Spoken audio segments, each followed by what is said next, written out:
Sir ಅಲ್ಲಿ ಏನಂದ್ರೆ drama ಆಡಿ ಓವರ್ ಆಗಾಡಿ ಆಮೇಲೆ ಕೆಟ್ಟವ್ರಿಗೆ ಕಾಲ ಅಲ್ಲಿ ಅಫಿಷಿಯಲ್ ಆಗಿ ಈಗ ನೀವಾಗಿರ್ರಿ ಅಂತಾರೆ ನಾನಾಗಿದ್ದೀನಿ ಅಂದ್ರೆ ನಾಯಿ ನನಗೆ ದೇವ್ರು ಅದೇ ನನಗೆ ಅನ್ನ ಋಣ ಕೊಟ್ಟಿರೋದು ಆದ್ರೆ ಹೇಳೋ ರೀತಿ ಇರುತ್ತಲ್ಲ ಅದು ಅಂತ ಯೂಸ್ ಮಾಡ್ತೀರಾ. ಹೌದು. ಬಟ್ ಕೆಲವೊಬ್ರು ಹೊಳಗಡೆ ಡಾಗ್ ಸತೀಶ್ ಅಂತ ಯೂಸ್ ಮಾಡಿದಾಗ ನೀವು ಬೇಡ ಅಂದ್ರೆ ಹೌದು ಅದಕ್ಕೊಂದ್ ಸ್ವಲ್ಪ ಎಕ್ಸ್ಪ್ಲೇನ್ ಮಾಡ್ಬೋದು ಸರ್. ಅದು ನಾನು ಹೇಳಿದ್ನಲ್ಲ ಸರ್, ಕಿತ್ತೋಗಿರೋ ಚಾನಲ್ ಅವರು ಒಂದು 20 ಲಕ್ಷ ರೋಲ್ ಕಾಲ್ ಕೇಳಿದ್ರು. ನಾನು ಕುಡ್ದಿದ್ಕೆ ಅವರು ಡಾಗ್ ಸತೀಶ್ ಅಂತ ಚೀಪಾಗಿ ಒಂದು ಚಾನಲ್ ಅಲ್ಲಿ ಮಾತ್ರ ಮಾತಾಡ್ತಾರೆ. ಅದೇನಾಗೋಯ್ತು, ಅದು ಬೈಯಕ್ಕೆ ಯೂಸ್ ಮಾಡ್ತಾರೆ, ಅವರು ಬೈಯಕ್ಕೆ ಯೂಸ್ ಮಾಡ್ತಾರೆ. ಆ ಕಾರಣದಿಂದ ಎಲ್ಲಾರು ಆ ಥರ ಕರಿಯಕ್ಕೆ ಒಳಗೋದ್ಮೇಲೆ ಸ್ಟಾರ್ಟ್ ಮಾಡಿದ್ರು. ಅಂದ್ರೆ ಇವಾಗ ಹೆಂಗೆ ಹೇಳ್ತಾರೆ, ಇವಾಗ ಒಂದು ಹಂದಿ ಹೋಟ್ಲ್ ಇಟ್ಟಿರ್ತಾರೆ ಅಂತ ಅನ್ಕೊಳ್ಳಿ, ಅವ್ರಿಗೆ ನೀವು ಹಂದಿ ಶಿವು ಅಂದ್ರೆ ಸಿಟ್ಟು ಬರುತ್ತಾ ಇಲ್ವಾ? ಆದ್ರೆ ಅವ್ರು ಹೋಟ್ಲ್ ಇಟ್ಟಿರೋರ್ಗೆ ಗೊತ್ತಾಗುತ್ತೆ ಹಂದಿ ಹೋಟ್ಲ್ ಇಟ್ಟಿರೋದಕ್ಕೆ ಹಂದಿ ಶಿವು ಅಂತಾರೆ ಅಂತ. ಈಗ ನೀವೆಲ್ಲ ಹೊಸೊಬ್ರು ಇರ್ತೀರ, ನಿಮ್ ಮುಂದೆ ಹಂದಿ ಶಿವು ಬಾರೋ ಅಂದ್ರೆ ಅವಾಗ ಏನಾಗುತ್ತೆ, ಇನ್ನೇನು ಅವನು ಹಂದಿ ಶಿವು ಅಂತ ಬೈತಾವ್ರೆ ಅಂತ ಆಗುತ್ತೆ. ಆದ್ರೆ ನಾಯಿ ನನಗೆ ದೇವ್ರು ಅದೇ ನನಗೆ ಅನ್ನ ಋಣ ಕೊಟ್ಟಿರೋದು. ಆದ್ರೆ ಹೇಳೋ ರೀತಿ ಇರುತ್ತಲ್ಲ ಅದು ಬೈದಂಗೆ ಇರಬಾರ್ದು. ಡಾಗ್ ಬ್ರೀಡರ್ ಸತೀಶ್, ನಾಯಿ ಬ್ರೀಡರ್ ಸತೀಶ್ ಅನ್ನೋದಕ್ಕೂ ಅರ್ಥ ಇದೆ, ನಾಯಿ ಸತೀಶ ಅನ್ನೋದಕ್ಕೂ ಅರ್ಥ ಇದೆ. ಅವನು ಧನು ಬಂದು ಒಳಗಡೆ ನಾಯಿ ಸತೀಶ ಅಂತಾನೆ, ನಾನು ಒಳಗಿಲ್ಲ ಅಂತಿದ್ರೆ ಕಪ್ಪಾಲ್ಗೆ ಹೊಡೆದು ಬಿಡ್ತಿದ್ದೆ ಅವನಿಗೆ. ಅಂದ್ರೆ ನಿಮ್ಗೆ ಅರ್ಥ ಆಗ್ತಿದ್ಯಾ? ಒಂದು ದಾಟಿ ಇರುತ್ತಲ್ಲ ಸರ್, ಹೇಳೋ ರೀತಿ ಇರುತ್ತೆ. ಅಂದ್ರೆ ಡಾಗ್ ಬ್ರೀಡರ್ ಸತೀಶ್ ಇಲ್ಲ ಆ ತರ ಏನಾರು ಹೇಳ್ಕೊಳ್ಳಿ. ಯಾಕಂದ್ರೆ ನಮ್ಮ ಅಪ್ಪ ಬಂದು ನಂಗೆ ಸತೀಶ್ ಅಂತ ಇಟ್ಟಿರೋದು ಸರ್. ಕ್ಯಾಡಬಾಂಬ್ಸ್ ಅನ್ನೋದು ನನ್ನ ಕಂಪ್ನಿ ನೇಮ್ ಸರ್. ಆದ್ರೆ ನಾನು ವರ್ಲ್ಡ್ಗೆ ಫೇಮಸ್ ಆಗಿರೋದೇ ಸತೀಶ್ ಕ್ಯಾಡಬಾಂಬ್ಸ್ ಇಲ್ಲ ಕ್ಯಾಡಬಾಂಬ್ಸ್ ಸತೀಶ್ ಅಂತ, ಈ ಹೆಸರಲ್ಲೇ ಫೇಮಸ್ ಆಗಿರೋದು. ಆದ್ರೆ ಆ ಕಿತ್ತೋಗಿರೋ ಚಾನಲ್ ಅಂತ ಹೇಳ್ತೀನಲ್ಲ, ಅವರೊಬ್ರು ಹಂಗೆ ಹೇಳಿದ್ಕೆ ಎಲ್ಲ ಅದನ್ನೇ ಇಟ್ಕೊಂಡು ಹ್ಯಾಶ್ ಟ್ಯಾಗು ಅದೇ ಹಾಕೊಂಡ್ಬಿಟ್ರು. ಆದ್ರೆ ಈಗ ಅದನ್ನೇ ಕಂಟಿನ್ಯೂ ಮಾಡ್ಬಿಟ್ರೆ. ಈಗ ಅದೇ ಬಿಗ್ ಬಾಸ್ ಧನು ಅಂತ ಬಂದಾಗಲೇ, ಈಗ ಬಿಗ್ ಬಾಸ್ ಹೋಗಿ ಬಂದ್ರಿ ಸರ್, ಅಲ್ಲಿ ಒಳಗಡೆ ಇರೋ ಯಾರ ಮನಸ್ಥಿತಿ ಹೇಗಾಗಿದೆ ಸರ್? ಸರ್ ಅಲ್ಲಿ ಏನಂದ್ರೆ ಡ್ರಾಮಾ ಆಡಿ ಓವರ್ ಆಗಾಡಿ ಆಮೇಲೆ ಕೆಟ್ಟವ್ರಿಗೆ ಕಾಲ ಅಲ್ಲಿ ಅಫಿಷಿಯಲ್ ಆಗಿ ಈಗ ನೀವಾಗಿರ್ರಿ ಅಂತಾರೆ. ನಾನಾಗಿದ್ದಕ್ಕೆ ಆಚೆ ಬಂದೆ. ನಾನು ಅವ್ರ ಥರ ಕಿಚ್ಚಾಡ್ಕೊಂಡು ಸುಮ್ಮನೆ ವಿನಾಕಾರಣ ನಾನು ಕಾರಣಕ್ಕೆ ಜಗಳ ಆಡಿದ್ದು. ಆಮೇಲೆ ಅವರೇ ಕೆತ್ಕೊ ಬಂದಿದ್ದಕ್ಕೆ ನಾನು ಜಗಳ ಆಡಿರೋದು. ನಾನೇ ಒಂದು ಪಾಯಿಂಟ್ ಕೆತ್ಕೊಂಡು ಟಾಪಿಕ್ ಹೈಲೈಟ್ ಆಗಲಿ ಅಂತ ಯಾವತ್ತೂ ಆಡಿಲ್ಲ. ಆ ಥರ ಇದ್ರೆ ಕಾಲ ಇಲ್ಲ ಸರ್. ಅಲ್ಲಿ ಡ್ರಾಮಾ ಆಡ್ಕೊಂಡು ಸುಮ್ಮನೆ ಕಿರಿಕಿ ಮಾಡ್ಕೊಂಡು ಸುಮ್ಮನೆ ಇಶ್ಯೂ ಮಾಡ್ಕೊಂಡು ದಿನ ಏನೋ ಒಂದು ಇದು ಮಾಡ್ಕೊಂಡಿದ್ರೇ ಅಲ್ಲಿ ಕಾಲ. ಆದರೆ ಈಗ ಗೊತ್ತಾಗ್ಬಿಟ್ಟಿದೆ. ಈಗ ತಿರ್ಗಾ 3 ದಿವಸಕ್ಕೆ ಏನಾರು ಕಳಿಸಿದ್ರೆ ನಾನು ಹಂಗೆ ಇರ್ತೀನಿ. ಚೆನ್ನಾಗಿದೆ ಅಂದರೆ ಬೇಕಾದ್ರೆ ಹಂಗೆ ಕಂಟಿನ್ಯೂ ಮಾಡೋಕ್ಕೂ ರೆಡಿ ಇದ್ದೀನಿ. ಆದರೆ ಈಗ ಗೊತ್ತಾಗೋಯ್ತು ವೀಕ್ನೆಸ್, ಇಲ್ಲಿ ಒಳ್ಳೆಯವ್ರಿಗೆ ಕಾಲ ಇಲ್ಲ ಅಂತ. ಈಗ ಒಂದೆಲ್ಲ ಹೇಳಿದೆ ಸರ್, ಈಗ ನೀವು ಗಿಲ್ಲಿಯಿಂದನೇ ಹೊರಗೆ ಬಂದ್ರ ಸರ್? ಅಂದರೆ ಎಲ್ಲರೂ ಕಾರಣ ಸರ್, ಫುಲ್ ಟೀಮು. ಹೆಂಗಂದ್ರೆ ಸರ್, ಈಗ ಫಸ್ಟ್ ಡೇ ನಾನು ಒಳಗೆ ಹೋಗ್ತೀನಿ ಸರ್, ಹೋದ ತಕ್ಷಣ ಸೆಂಟರ್ ಆಫ್ ಅಟ್ರಾಕ್ಷನ್ ಎಲ್ಲ with Spandana, Kavya, Manju Bhashini, Ashwini Gowda madam ಎಲ್ಲರೂ ಸುತ್ತೊಡ್ಕೊಂಡು, ಹೌದಾ ಎಷ್ಟು ಇದೆ, ಎಲ್ಲಿದೆ, ಹೆಂಗಿದೆ, ಅದು ಇಲ್ಲಿಂದ ತರಿಸಿದ್ರಿ, ಇಲ್ದೇ ಹೆಂಗೆ ತರಿಸಿದ್ರಿ, ಅದು ಹೆಂಗೆ ಫಂಕ್ಷನ್ ಮಾಡಿದ್ರಿ, ಇದು ಒತ್ತಡಿ ಕೇಕ, ಏರೋಪ್ಲೇನ್, ಬರೀ ನನ್ನೇ ಮಾತಾಡಿಸ್ತಾ ಇರ್ತಾರೆ. ಅಷ್ಟು ಜನ ಮಧ್ಯೆ ನಾನು ಕೂತ್ಕೊಂಡು, ಅಂದರೆ ಸೆಂಟರ್ ಆಫ್ ಅಟ್ರಾಕ್ಷನ್ ನಾನಾಗಿರ್ತೀನಿ. ಅವರೇನು ಮಾಡ್ತಾರೆ, ಮಂಜು ಭಾಷಿಣಿ ಸ್ಟಾರ್ಟ್ ಮಾಡ್ತಾರೆ ಫಸ್ಟು.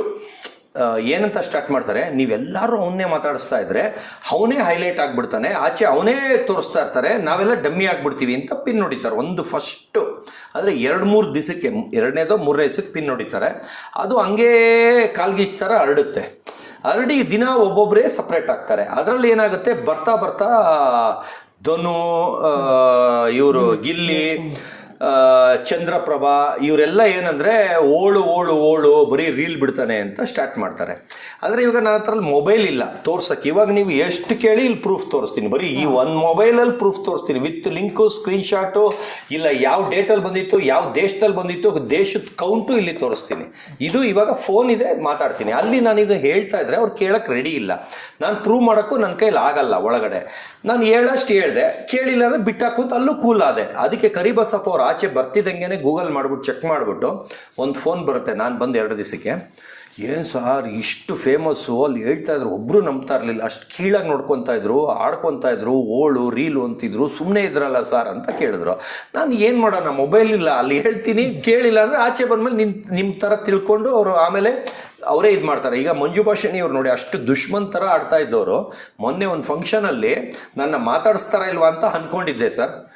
ಸೀದಾ ಬಂದು ಅಲ್ಲಿದಲ್ಲಿ ಆಗೋಯ್ತು ಬಿಡು ಅಂತ ನನ್ನಿಂದನೇ ಓಡಾಡ್ತಾವ್ರೆ. ಅಂದರೆ ನಾನು ಎಲ್ಲೋದ್ರೂ ಕೆಳಗೆ ಹೋದ್ರೂ ಕೆಳಕಾಯ್ತಾವ್ರೆ. ಅಂದರೆ ಈಗ ನಾನು ಬಾಸ್, ಅವಾಗ ಅವ್ರ ಬಾಸ್, ಇವಾಗ ನಾನ್ ಬಾಸ್. ಅಂದ್ರೆ ನಾನು ಯಾರಿಗೂ ಬನ್ನಿ ಬನ್ನಿ ಅಂತ ಕೇಳ್ಕೊಂಡಿಲ್ಲ, ಬೇಡಿಲ್ಲ, ಏನೂ ಇಲ್ಲ. ಇವಾಗ ಅವರು ನನ್ನ ಸೆರ್ಗಿಟ್ಕೊಂಡು ಓಡಾಡಂಗೆ ನಾನು ಇಂಟರ್ವ್ಯೂ ಮಾಡ್ತಾ ಇದ್ದಾರೆ ಅಲ್ಲಿ ಮಾಲಲ್ಲಿ, ಅಲ್ಲೇ ನಿಂತಿದ್ದಾರೆ. ಮುಗ್ಸು ಅಂತ ಅಲ್ಲಿಂದಾನೆ, ಸಾರಿ ಮೇಡಮ್ ಒಂದು ನಿಮಿಷ ಮುಗ್ಸು ಅಂತ ಅಂದರೆ ಕಾಯ್ಕೊಂಡು ಮಾತಾಡ್ಸಿದ್ರು. ಅದಾಗ್ತಿದ್ದ ಕೆಳಗೆ ಪಾರ್ಕಿಂಗಲ್ಲೂ ನಿಂತ್ಕೊಂಡು ಕರಿಬಸಪ್ಪ ಅವ್ರ ಜೊತೆ ಮಾತಾಡ್ತಿದ್ರೆ ಮುಗಿಯೋರ್ಗೂ ಕಾಯ್ಕೊಂಡು ಆಮೇಲೆ ನನ್ನ ಮಾತಾಡಿಸ್ಬಿಟ್ಟು ಸಾರಿ ಅಂದ್ಬಿಟ್ಟು ಹೋದ್ರು. ಆದರೆ ನಾನೇನಂದರೆ ನಾನೇ ಪ್ರೂವ್ ಮಾಡ್ಕೊಳಕ್ಕೆ ಹೋಗಲ್ಲ, ಅವರೇ ಅರ್ಥ ಮಾಡ್ಕೊಂಡು ಬರಬೇಕು. ಅಂದರೆ ನಿಮ್ಗೆ ಅದು ಈಗೋ ಲೆವೆಲ್ ಅಲ್ಲ ನಾನು ಮಾತಾಡ್ತಾ ಇರೋದು. ಆಮೇಲೆ ಕೊಬ್ಬು ಅನ್ಕೋಬೇಡಿ, ಅವರೇ ತಿಳ್ಕೊಂಡ್ಮೇಲೆ ಅವ್ರಿಗೆ ಬುದ್ಧಿ ಬರುತ್ತೆ. ಅಯ್ಯೋ ನಾವು ಹಿಂಗೆ ನಡ್ಕೊಬಿಟ್ವಲ್ಲ, ಹಿಂಗೆ ತಪ್ಪಾಯ್ತು ಅಂತ ಅವ್ರಿಗೆ ಮನವರಿಕೆ ಆದಮೇಲೆ ಬಂದು ಸಾರಿ ಕೇಳಿ ಮಾತಾಡ್ತಾರೆ. ಆಮೇಲೆ ಟ್ರೋಲರ್ಸು ಸರ್ ಇವಾಗ ಎಷ್ಟು ಕೆಟ್ಟದಾಗಿ ಮಾತಾಡಿದ್ದಾರೆ ಅಂತ ಸರ್ರು ಕೇಳಿದ್ರು, ಎಲ್ಲರೂ ಕೇಳಿದ್ರು. ಇವಾಗ ಇವರು ತುಂಬ ಬೇಜಾರು ಮಾಡ್ಕೊಂಡ್ಬಿಟ್ಟಿದ್ದಾರೆ, ಲಾಯರ್ ಜಗೀಶ್ ಹಂಗೆ ಅಂದ್ಬಿಟ್ರಲ್ಲ ಅಂತ. ಅದೇ ಥರ ಮಿಕ್ದವ್ರು ಅಂದಿದ್ದಾರೆ ಸರ್. ಅವ್ರದ್ದು ಎಲ್ಲರದು ಸಾರಿ ಕೇಳಿರೋದು ಸ್ಕ್ರೀನ್ಶಾಟ್ ತೋರಿಸ್ತೀನಿ, ವಿತ್ ಹನುಮಂತು ಜೊತೆ ಧನು ಇದ್ರಲ್ಲ ಸರ್ ಕುಳ್ಳಿಗೆ, ಅವ್ರು ಸಾರಿ ಕೇಳಿರೋದು ತೋರಿಸ್ತೀನಿ. ಅವರು ಅತಿ ಬುದ್ಧಿವಂತರು, ಕಳಿಸ್ಬಿಟ್ಟು ಡಿಲೀಟ್ ಮಾಡ್ಬಿಟ್ರು. ನಾ ಕಳಿಸಿದ ತಕ್ಷಣ ಸ್ಕ್ರೀನ್ಶಾಟ್ ನೋಡ್ಕೊಂಡಿದ್ದೆ ಬಚಾವು. ಈಗ ಅವ್ರದಲ್ಲಿ ತೋರಿಸ್ತೀನಿ, ಅಲ್ಲಿ ಇರಲ್ಲ, ಡಿಲೀಟ್ ಆಗಿದೆ. ನಾನು ಸ್ಕ್ರೀನ್ಶಾಟ್ ಹೊಡ್ಕೊಂಡಿದ್ದೀನಿ. ಏನು ವಿಷಯವಾಗಿ ನನ್ನ ಟ್ರೋಲ್ ಮಾಡೋದು ಅದೇ ಹರ್ಷ ಅನ್ನೋದು, ಆಮೇಲೆ ನಾನು ಹೇಳೋದೆಲ್ಲ ಓಳು ಅನ್ನೋದು, ರೀಲು ಅನ್ನೋದು, ಆಮೇಲೆ ಮೇಕಪ್ ವಿಷಯಕ್ಕೆ ಧನು ಮಾಡಿದಾರೆ ನೋಡ್ಲಿಲ್ವಾ? ಫುಲ್ ಮೇಕಪ್ ಹಾಕೊಂಡು ನೈಮರಿ ಇಟ್ಕೊಂಡು ಇದು 10 ಕೋಟಿ 20 ಕೋಟಿ ಅಂತ ಏನೇನೋ ರೇಗಿಸ್ಕೊಂಡು ಮಾಡಿದಾರಲ್ಲ. ಈಗ ಒಬ್ಬೊಬ್ರದ್ದು ನಾನು ಈಗ ಇವರು ನಿಮ್ ಬೇಜಾರಾಗಿಲ್ವಾ ಅಂದ್ರು, ಆ ಸರ್ರೆ ಒಂದಿನ ಸಾರಿ ಕೇಳೋದನ್ನ ಇವ್ರಿಗೆ ನಾನು ಕೇಳಿಸ್ತೀನಿ. ಅಂದ್ರೆ ನನ್ನ ಕೆಪಾಸಿಟಿ ಇದು. ಅಂದ್ರೆ ನಾನು ಅವ್ರನ್ನ ಕೇಳ್ಕೊಳ್ಳಲ್ಲ, ಬೇಡ್ಕೊಳ್ಳಲ್ಲ, ಏನೂ ಇಲ್ಲ. ಅವ್ರೇ ಸಾರಿ ಸರ್ ತಪ್ಪಾಯ್ತು ಸರ್ ತಮಾಷೆಗೆ ಮಾಡಿದ್ದು ಅಂತ. ಇವಾಗ 1 ಸೆಕೆಂಡ್ ನಾನು ಕೂಲಿಂಗ್ ಗ್ಲಾಸ್ ತೆಗಿತಾ ಇದ್ದೀನಿ, ಯಾಕಂದ್ರೆ ಇದು ಹಾಕೊಂಡ್ರೆ ಅದು ಹುಡ್ಕಕ್ಕೆ ಕಷ್ಟ ಸರ್. ಹಂಗೇನೆ ಸಂಗೀತ ಗೋಪಾಲು, ಆಮೇಲೆ ಇನ್ನೊಬ್ರು ಯಶಸ್ವಿನಿ ಅಂತ ಗಾಂಧಿ ಬಜಾರಲ್ಲಿ ಮಾಡಿದ್ದು BTV ಅವ್ರು ಎತ್ಕೊಂಡು ಮಾಡಿದ್ರು ಅದನ್ನ. ಆ ಲೇಡಿದೂ ಮೆಸೇಜ್ ತೋರಿಸ್ತೀನಿ ಸರ್. ಅಂದ್ರೆ ಸಾರಿ ಕೇಳಿರಲ್ಲ, ಅಂದ್ರೆ ನಾನೇನ್ ಕೇಳಲ್ಲ, ನಾನೇ ಹಾರ್ಟ್ ಶೇಪ್ ಹಾಕಿ ವಾವ್ ಅಂತ ಕಳಿಸ್ತೀನಿ. ಅವರೇ ಸಾರಿ ಅಂತ. ಅಂದ್ರೆ ಅವರೇ, ನಾನ್ ಬೈಯಲ್ಲ, ಕೇಳಲ್ಲ, ಯಾಕೆ ಹಾಕಿದಿರ ಅಂತಾನು ಕೇಳಲ್ಲ. ಇವಾಗ ಇವ್ರು ಹೇಳಿದಾಗ್ಲೂ ಬಿಡಿ ಸರ್ ಅಂದೆ. ಆ ಥರ ನಾನು ಏನೂ ಕೇಳಲ್ಲ, ಅವ್ರನ್ನ ಕೇಳಕ್ ಹೋಗಲ್ಲ, ಕೆತ್ಕೋಕ್ ಹೋಗಲ್ಲ, ಬೈಯಕ್ಕೂ ಹೋಗಲ್ಲ. ಅವರೇ ಕಳಿಸಿರೋದು. ಆಮೇಲೆ ಆ ಮೇಡಮ್ಮು ಈಗ ಮೆಸೇಜ್ 3 ದಿವಸದಿಂದ ಮಾಡ್ತಾ ಇದ್ದಾರೆ ಗಾಂಧಿ ಬಜಾರ್ಲಿ ಯಶಸ್ವಿನಿ ಅನ್ನೋರು. ನಿಮ್ಮ ಮುಂದೆ ಬೇಕಾದ್ರೆ ಏನು ಮೇಡಮ್ ಅಂತ ಸ್ಪೀಕರ್ ಫೋನ್ ಹಾಕ್ತೀನಿ, ಹೆಂಗ್ ಮಾತಾಡ್ತಾರೆ ಕೇಳಿಸ್ಕೊಳ್ಳಿ.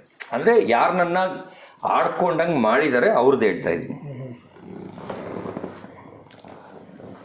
ಅಂದರೆ ಅವ್ರಿಗೆ ಗೊತ್ತಾಗ್ತಾ ಇದೆ ಅಂತ ಅನ್ಸುತ್ತೆ. ಗೊತ್ತಾಗಲ್ಲ ಸರ್, ಈಗ ಅವ್ರಿಗೆ ಆಗ್ಬಿಡುತ್ತದು. ಯಾಕಂದ್ರೆ ನಾವೇನು ಪ್ರೂವ್ ಮಾಡೋದು ಅವೆಲ್ಲ ಏನು ಬೇಡ, ಆಟೋಮೆಟಿಕ್ಕಾಗಿ ಅದೇ ಇದಾಗ್ಬಿಡುತ್ತೆ ಸರ್. ಈಗ ನಾವು ಹೋಗಿ ನಾನು ಹಂಗೆ ಮಾಡಿಲ್ಲ ಹಿಂಗೆ ಮಾಡಿಲ್ಲ ನೋಡಿ ಅನ್ನೋದು ಬೇಡ.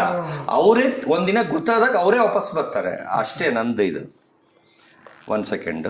ಈಗ ಧನುವರು ಕೂಡ ಅವರೇ ಮಾಡಿದ್ದು ಸರ್. ಧನು ಅವರೇ ಮಾಡಿದ್ದು. ಅವರೇನೆ ಈ ಥರ ನಿಮ್ದು ನಂಬರ್ ಯಾರೋ ಕೇಳ್ತಾ ಇದಾರೆ ಕೊಡ್ಲಾ ಅಂತ, ಇನ್ನೊಬ್ರದ್ದು ಯಾರ್ದೋ ನಂಬರ್ಗೆ ನಂದು ಇದು ಮಾಡಿ ಫೋನ್ ಹೊಡೆದು ನಂಬರ್ ಕೊಡ್ಲಾ ಅಂತ ಕೇಳಿ ಇನ್ನೊಬ್ರಿಗೂ ರೆಫರ್ ಮಾಡಿದ್ರು. ಅವರೇ ರೆಫರ್ ಮಾಡಿದ್ರು ಸರ್. ಸ್ಕ್ರೀನ್ಶಾಟ್ಗೆ ಹೋಗ್ತಾ ಇದ್ದೀನಿ, 1 ಸೆಕೆಂಡು. ಹೋಗ್ಬೇಕಾ?